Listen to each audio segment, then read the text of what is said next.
ಉಪರಾಷ್ಟ್ರಪತಿ ಸಿಪಿ ರಾಧಾಕೃಷ್ಣನ್ ಮಿಜೋರಾಂನ ಐಜ್ವಾಲ್ನಲ್ಲಿಂದು ಮಿಜೋರಾಂ ವಿಶ್ವವಿದ್ಯಾಲಯದ 20ನೇ ಘಟಿಕೋತ್ಸವದಲ್ಲಿ ಪಾಲ್ಗೊಂಡರು. ವಿದ್ಯಾರ್ಥಿಗಳನ್ನು ಉದ್ದೇಶಿಸಿ ಅವರು, ಯುವ ಜನತೆ ವಿಕಸಿತ ಭಾರತದ ಶಿಲ್ಪಿಗಳಾಗಿದ್ದಾರೆ. 2047ರ ವೇಳೆಗೆ ದೇಶವನ್ನು ಎಲ್ಲಾ ವಲಯಗಳಲ್ಲಿ ಅಭಿವೃದ್ಧಿಪಡಿಸುವುದು ನಮ್ಮ ಸಂಕಲ್ಪವಾಗಿದೆ.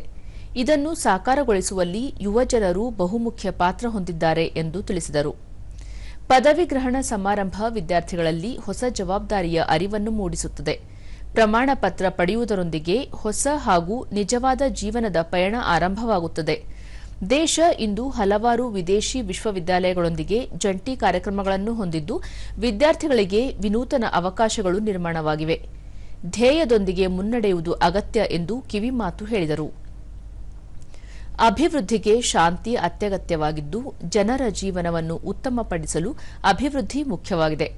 ಸಂಪೂರ್ಣ ಈಶಾನ್ಯ ವಲಯ ಪರಿವರ್ತನೆ ಹೊಂದಿದ್ದು, ಈ ಪ್ರದೇಶದಲ್ಲಿ ಶಾಂತಿ ನೆಲೆಸಿದೆ. ಈಶಾನ್ಯ ವಲಯದ ಅಭಿವೃದ್ಧಿಗೆ ಕೇಂದ್ರ ಸರ್ಕಾರ ಹಲವಾರು ಕ್ರಮಗಳನ್ನು ಕೈಗೊಂಡಿದ್ದು, ಆರೋಗ್ಯ, ಶಿಕ್ಷಣ, ಸಂಪರ್ಕ ಸೇರಿದಂತೆ ಮೂಲಸೌಕರ್ಯ ಕಲ್ಪಿಸಲು ಆದ್ಯತೆ ನೀಡಿದೆ ಎಂದರು. Be digital ambassadors of the Northeast. Never transfer anything which you feel is not a confirmed news. Having served as the governor of states like Jharkhand, Maharashtra, Telangana and Pondicherry, I had the opportunity to work with many tribal communities and always drew inspiration from the people of Northeast.